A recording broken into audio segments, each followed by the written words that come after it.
l'Algérie, en fait, n'existe pas pour les Français qui, je pense, connaissent mieux le Maroc ou la Tunisie. Pourquoi ces deux pays dont l'histoire est quand même intimement liée? Prenons très simple, c'est que l'Algérie a un complexe existentiel. Comme l'Algérie n'a pas d'histoire en tant qu'État-nation, elle nourrit un complexe existentiel qui est du niveau quasiment psychanalytique. Tandis qu'avec le Maroc, nous sommes en présence d'un vieil État qui est millénaire. Et cet État millénaire a une tradition diplomatique. Il existait avant la France.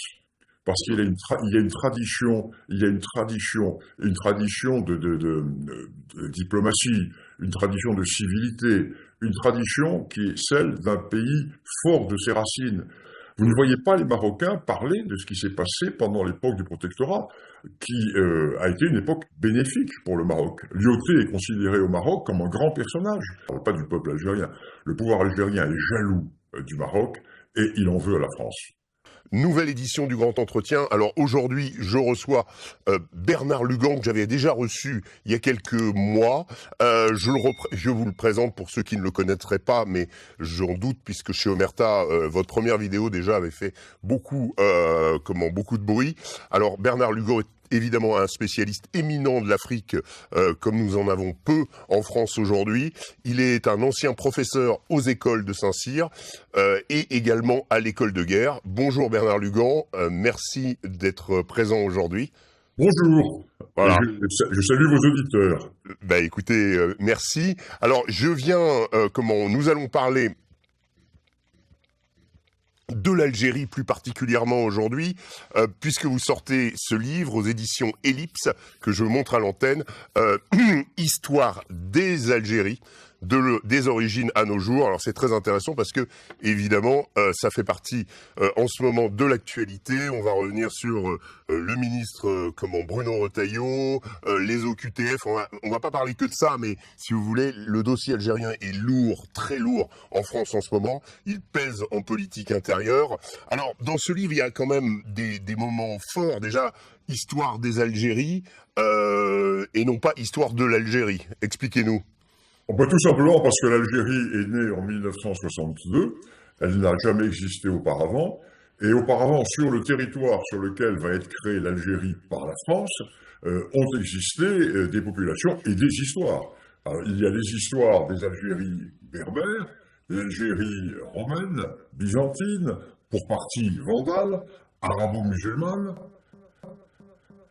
ottomane pendant 3 siècles. Le siècle de colonisation, la colonisation ottomane a duré du XVIe siècle à 1830, plus de 3 siècles. Et enfin, les Algéries françaises, parce qu'il y a eu 2 Algéries françaises avant 1870 et après 1870. Et ensuite, l'Algérie aujourd'hui, qui est au singulier. Aujourd'hui, on peut parler de l'Algérie. Alors que jusqu'en 1962, il nous fallait parler des Algéries. D'ailleurs, le nom même d'Algérie n'existait pas, puisque le nom d'Algérie date de 1839, et c'est le ministre français de la guerre qui baptise les possessions qui viennent d'être conquises par la France d'Algérie. Il donne l'ordre, à partir de maintenant, nous donnons le nom d'Algérie. Donc l'Algérie naît dans son vocable en 1839, et elle naît dans son état en 1962. Nous avons quand même réussi à faire un rapprochement avec l'Allemagne après ce qui s'était passé avec les Allemands. Allons-nous éternellement du côté, à cause des Algériens d'ailleurs, allons-nous éternellement mener la guerre d'Algérie? Il y a 2 solutions. Ou nous rompons toute relation avec ce système, donc pour le moment avec ce pays. Je ne dis pas avec sa population, parce qu'un jour ou l'autre, une nouvelle génération va prendre le pouvoir, et il sera possible d'avoir des relations apaisées et amicales, et je dirais même fraternelles, parce que nous sommes des 2 côtés de la Méditerranée. Je ne pense pas que nous aurons un jour des relations aussi décomplexées qu'avec le Maroc. Prenons très simple, c'est que l'Algérie a un complexe existentiel. Comme l'Algérie n'a pas d'histoire en tant qu'État-nation, elle nourrit un complexe existentiel qui est du niveau quasiment psychanalytique. Tandis qu'avec le Maroc, nous sommes en présence d'un vieil État qui est millénaire. Et cet État millénaire a une tradition diplomatique. Il existait avant la France. La France a été une parenthèse dans son histoire, une toute petite parenthèse. Tandis qu'en Algérie, la France a créé l'Algérie. D'ailleurs, c'est assez intéressant de voir le Maroc. Moi, je connais bien le Maroc, j'ai je publie beaucoup sur le Maroc, je me suis amusé à prendre la liste des responsables politiques marocains à la veille de la conquête française. Et ensuite, après 1956, pas la conquête du protectorat, la pacification protectorat. Et en 56, après l'indépendance, eh bien, nous voyons que ce sont les mêmes familles. Parce qu'il y a une tradition de diplomatie, une tradition de civilité, une tradition qui est celle d'un pays fort de ses racines. Et comme ce peuple, comme cette nation est forte de ses racines, elle n'est pas dans la récrimination. Vous ne voyez pas les Marocains parler de ce qui s'est passé pendant l'époque du protectorat, qui a été une époque bénéfique pour le Maroc. Lyautey est considéré au Maroc comme un grand personnage. Lyautey est considéré comme un grand Marocain. Ceci ne peut pas exister en Algérie, parce que l'Algérie est mue par la philosophie de la récrimination et par la rente génocidaire. Les Algériens sont... Le pouvoir algérien, je ne parle pas du peuple algérien, le pouvoir algérien est jaloux du Maroc et il en veut à la France. L'Algérie, en fait, n'existe pas pour les Français qui, je pense, connaissent mieux le Maroc ou la Tunisie. Pourquoi ces deux pays dont l'histoire est quand même intimement liée, continuent, après 60 ans d'indépendance de l'Algérie, à se tourner le dos? Oui, mais là, c'est la faute des dirigeants algériens. Parce que la France a tout fait pour que la relation soit pacifiée. La France a tout fait, tous les accords ont été faits. Il y a même eu les accords de 68 de circulation des personnes. La France a tout cédé à l'Algérie. À aucun moment, la France n'a fait preuve de virilité vis-à-vis des récriminations, des exigences et des dictats algériens. Ce qui fait que les Algériens s'imaginent qu'ils ont affaire à un ectoplasme mou, ce qui est vrai d'ailleurs. Allons au-delà. Pourquoi? Pourquoi ces réactions incapacitantes et pourquoi je vais appeler d'ethnomasochisme de la classe politique française? À mon avis, pour deux raisons. Tout simplement parce que la gauche française a toujours été amoureuse de l'Algérie. La gauche française s'est identifiée à l'Algérie et la gauche française, qui tient les médias, vous connaissez bien la question, qui tient les médias, qui tient l'université, qui tient tous les corps intermédiaires, qui tient la doxa, qui règne en maîtresse sur tout ce qui est domaine de la pensée des arts et de la culture en France, est pro-algérienne. Et pour elle, ces groupes de pression sont tels qu'aucun gouvernement français, même les gouvernements dits de droite, n'ont accepté d'aller contre ces oukases. Donc il y a cela. C'est, si vous voulez, le privilège de la gauche, française qui tient absolument tout en France.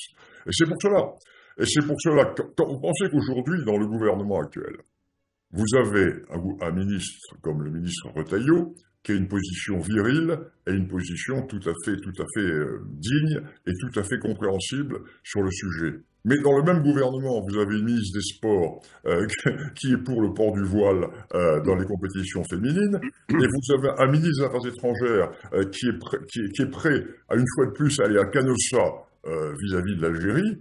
Donc, il y a... En étant prêt à envoyer des troupes combattre Poutine en Ukraine.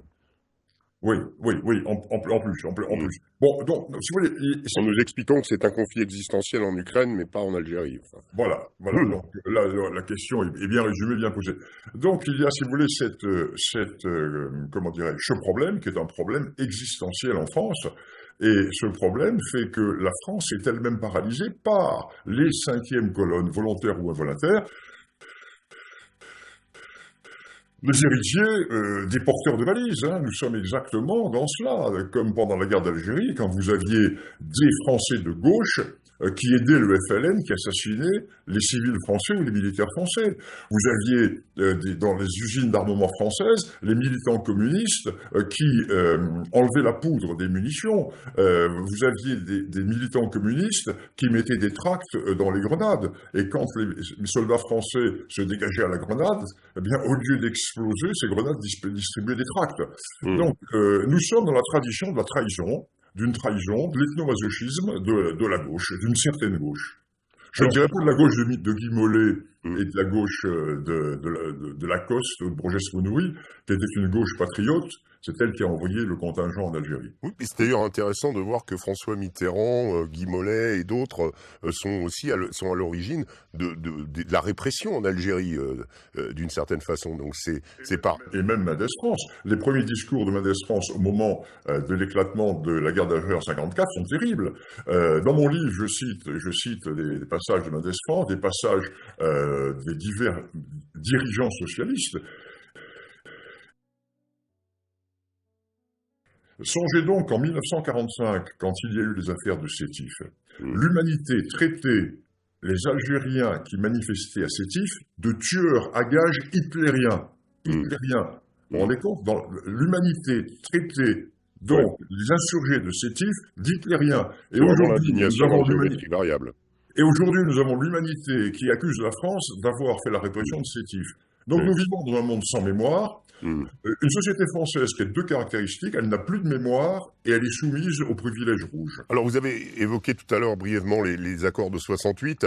Je dirais, si vous étiez aux affaires ou si vous conseillez, imaginons qu'Emmanuel Macron décroche son téléphone et vous appelle demain, vous lui dites de quoi faire, vous lui dites d'instaurer un vrai rapport de force immédiatement avec les autorités algériennes, notamment en revenant sur la question des accords de 68. Chirac disait, il y a une chose qui est impossible à faire, c'est de greffer les couilles. Par manque de donneur. Par manque de donneur, dit-il. Ben, simplement, j'ai pris cette phrase qui est la phrase de Chirac, parce qu'il manque un peu de virilité, n'est-ce pas? Un peu de virilité. Alors pourquoi le président Macron manque-t-il de virilité vis-à-vis de l'Algérie, alors que son ministre en a? Ben, je ne sais pas. Peut-être veut-il ménager la chèvre et le chou.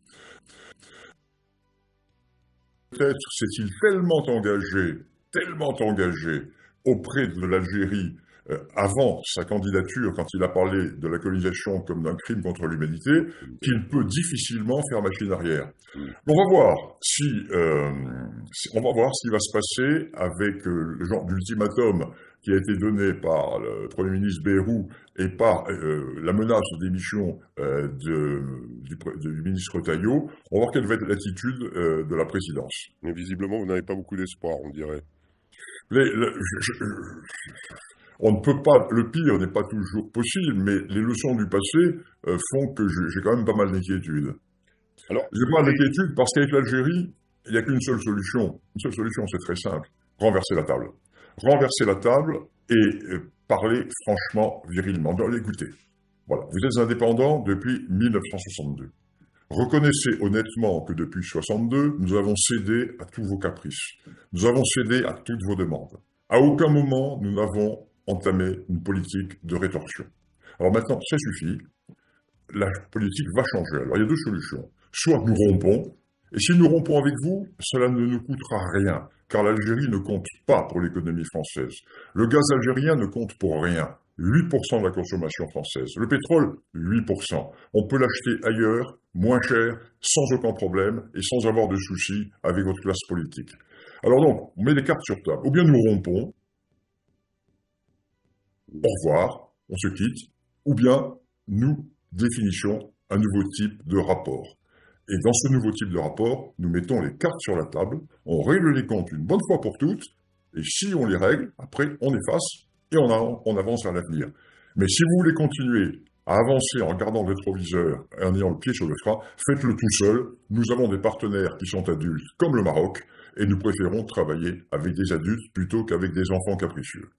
Alors, le fait que l'Algérie aujourd'hui soit quand même très massivement, c'est pas nouveau, mais ça a une autre connotation aujourd'hui, maintenant que la Russie a repris, on va dire, un leadership, en tout cas mondial, qu'elle avait perdu dans les années 90.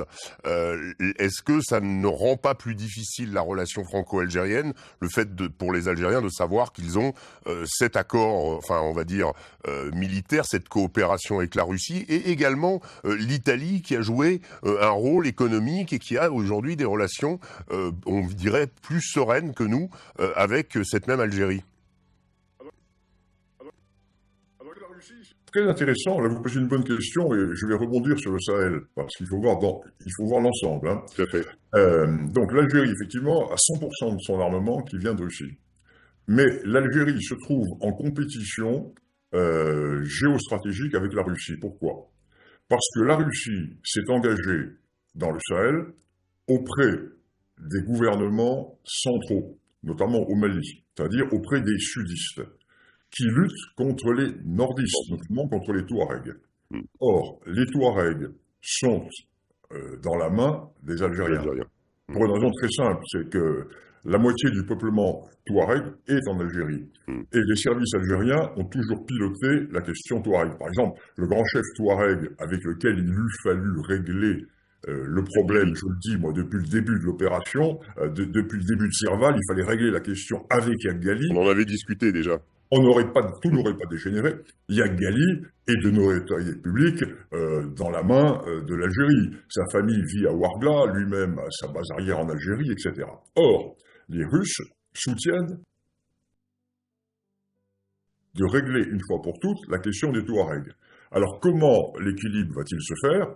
Là, il y a une contradiction qui est très nette entre les intérêts stratégiques.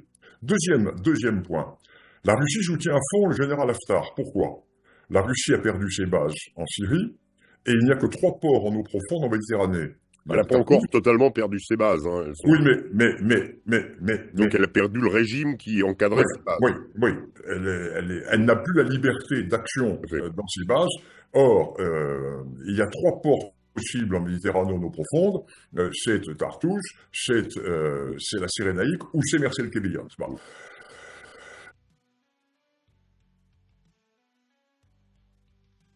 La Russie n'a plus le point d'appui qui lui permet d'être en mer Rouge. Attention, parce qu'il faut voir que la Russie est en train de négocier avec le Soudan une base en mer Rouge pour s'ouvrir.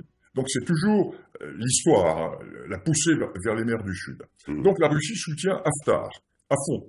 On a les preuves d'un transfert énorme de matériel par des ponts aériens et ponts maritimes depuis la Syrie jusque dans les bases russes de Cyrénaïque, sous le contrôle d'Haftar. Or, Haftar est détesté par les Algériens. Les Algériens sont du côté de Tripoli, d'ailleurs avec les Turcs qui jouent un rôle intéressant dans l'affaire. Donc, sur ces 2 points-là, donc les 2 voisins immédiats, parmi les plus importants, l'Algérie a 3 voisins importants. Elle a le Maroc, elle est en état de quasi-guerre avec le Maroc, de par sa faute, et les 2 autres pays sont 2 pays qui sont en guerre, c'est la Libye et le Mali. Or, sur la question de la Libye et sur la question du Mali, l'Algérie se trouve en porte-à-faux vis-à-vis de la Russie. Donc c'est intéressant de voir alors comment l'Algérie a quand même réussi depuis 5 ans, depuis la mort de Bouteflika, à se mettre à dos tout le monde. L'isolement diplomatique de l'Algérie est total. L'Algérie a même commencé à se fâcher avec les Turcs à propos de la Syrie. Quand j'ai fait un communiqué là-dessus sur mon blog L'Afrique réelle, qui est tout à fait intéressant. Donc, l'Algérie... Alors qu'ils sont alliés sur la Libye. Oui. Alors, donc l'Algérie demande qu'un de ses ministres soit reçu par le régime syrien. Le nouveau régime syrien refuse. Et pour se venger, l'Algérie va inviter... Le Polisario, donc qui marche dans la main de l'Algérie, va inviter une délégation kurde syrienne qui est alliée au PKK. Donc les Turcs sont devenus complètement hystériques. Et les Turcs ont fait un communiqué que j'ai publié sur mon blog, insultant pour l'Algérie, en disant on aurait mieux fait de vous laisser et de ne pas s'occuper de vous pendant 3 siècles, etc. Un communiqué insultant. Donc l'Algérie a des problèmes diplomatiques, tout simplement parce qu'elle n'a pas de tradition diplomatique. C'est là où on voit toute la différence encore avec le Maroc. Le Maroc qui est une vieille diplomatie, qui a des diplomates formés pendant des siècles, tandis qu'en Algérie, vous avez des apparatchiks qui sont des profiteurs du régime, des gens qui n'ont pas de tradition. Ce ne sont pas des élites traditionnelles, ce sont des parvenus. Alors Bernard Lugan, dernière question.